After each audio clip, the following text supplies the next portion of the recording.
Olá amigos, tudo bem, queridos webnautas, seguidores do nosso canal?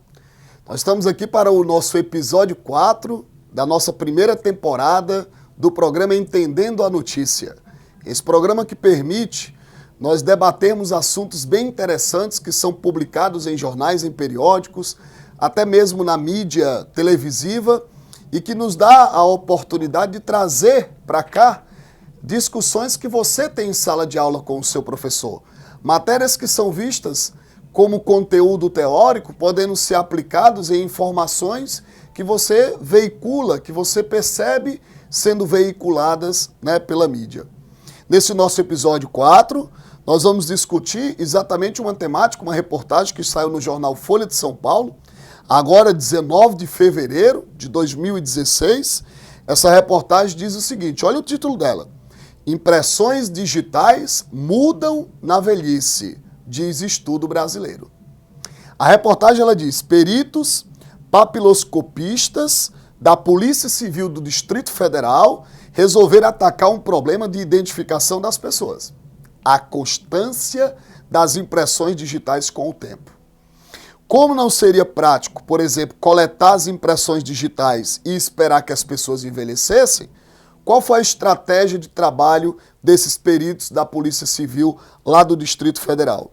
Eles coletaram impressões de 40 pessoas, 20 homens, 20 mulheres, entre 60 e 72 anos de idade. E depois eles foram o quê? Renovar o RG e comparar com as digitais de 33 anos atrás. Sabe qual foi o resultado? O método de identificação falou que 30% dos idosos não seriam mais encontrados. Você está achando estranho? Mas cabe um debate bem interessante. As digitais, elas podem sofrer mudança com o tempo. Por quê? Porque é um caráter fenotípico. E é um caráter fenotípico com detalhe, não é definido pela tua herança genética. Isso é até importante mencionar. Para você entender melhor o que eu estou falando, vamos lá. Nós temos dois casos de gemelidades.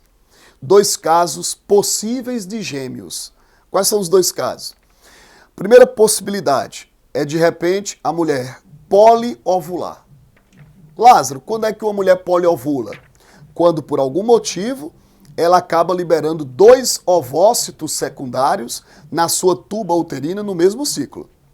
Caso isso aconteça, se torna possível, esses 2 ovócitos serem fecundados por espermatozoides o quê? Diferentes.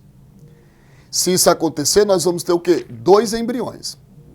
Cada embrião como resultado de fecundações independentes. Esses embriões vão gerar o quê? Gêmeos. Só que neste caso, nós chamamos de gêmeos fraternos, gêmeos dizigóticos, gêmeos bivitelinos. Esses gêmeos, eles só têm algo em comum. O quê? O que que eles compartilham em comum? Não é o genótipo, não é o material genético deles, não é o genoma. O que é que eles compartilham? Somente o período gestacional. Mas eles podem, inclusive, ser de mesmo sexo, ser de sexos diferentes. Por quê? Porque o que eles compartilham é só o mesmo período de gestacional por conta de uma poliovulação. Tranquilo isso? Inclusive são geneticamente diferentes. Qual é a outra possibilidade? A outra possibilidade é quando, por exemplo, a mulher libera um ovócito. E esse um ovócito ele é fecundado por quê? Por um espermatozoide. Gerando que uma única célula ovo, um zigoto. Tão logo esse zigoto se forma, ele começa a sofrer as primeiras clivagens, as primeiras divisões, as primeiras segmentações. Gente, durante essas primeiras divisões, o que era uma célula gera 2 blastômeros, depois 4, depois 8, 16, 32. Geralmente quando você tem uma massa compacta, maciça de blastômeros resultantes de sucessivas mitoses do zigoto, tu tem uma mórula. Bom, essa mórula, ela vai se transformar numa blástula, que é mais uma etapa do desenvolvimento inicial do processo de clivagem. Bom, nesses estágios iniciais, o que pode acontecer? Uma separação, uma divisão do embrião. Essa divisão ela pode ser precoce, ainda no estágio de mórula, ou ela pode ser na blástula, por divisão do botão embrionário, da chamada massa celular interna. Isso vai gerar algumas pequenas diferenças embrionárias, mas, independente disso, nós vamos ter um caso de gemelidade. Esses gêmeos, eles são chamados de quê? Univitelinos, monozigóticos, porque eles resultam de uma única fecundação. No caso, o genoma deles é idêntico.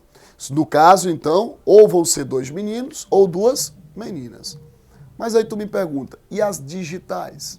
Vão ser diferentes. As digitais de gêmeos idênticos são diferentes, porque a digital, ela é definida durante o período gestacional, muitas vezes pela forma com que os dedos tocam as vilosidades coriônicas, as vilosidades amnióticas, da bolsa amniótica. Então a digital não é definida por uma herança hereditária. Daí porque essas digitais de gêmeos idênticos são diferentes. Nesse caso, então nos permite também entender que essas digitais, com o tempo, elas sofrem ações, mudanças pela fricção. Então é importante que a Polícia Civil do Distrito Federal faça esse estudo exatamente para comprovar que nós temos que buscar métodos mais eficazes de identificação das pessoas. Porque a digital já se tem mostrado não ser um método que confiável. E aí você diz assim, Lázaro, como que uma reportagem dessa poderia ser abordada no vestibular? De diversas maneiras. Ele poderia trabalhar com o quê? Com análise forense, com a perícia criminal, com testes de identidade para a identificação de criminosos, falando, sei lá, de DNA mitocondrial, de DNA genômico, de identidade do gene, falando das digitais, falando do que? Da interpretação com que o fenótipo, porque você sabe, às vezes o gene ele existe, né, mas ele interage com o ambiente para expressar o fenótipo. Então isso muda.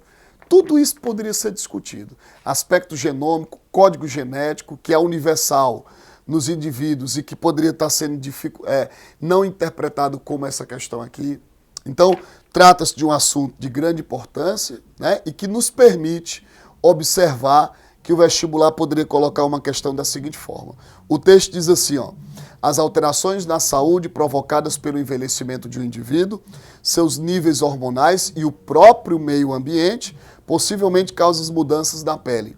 E com isso, reduzem a nitidez das cristas de fricção e pontos característicos que formam as impressões digitais.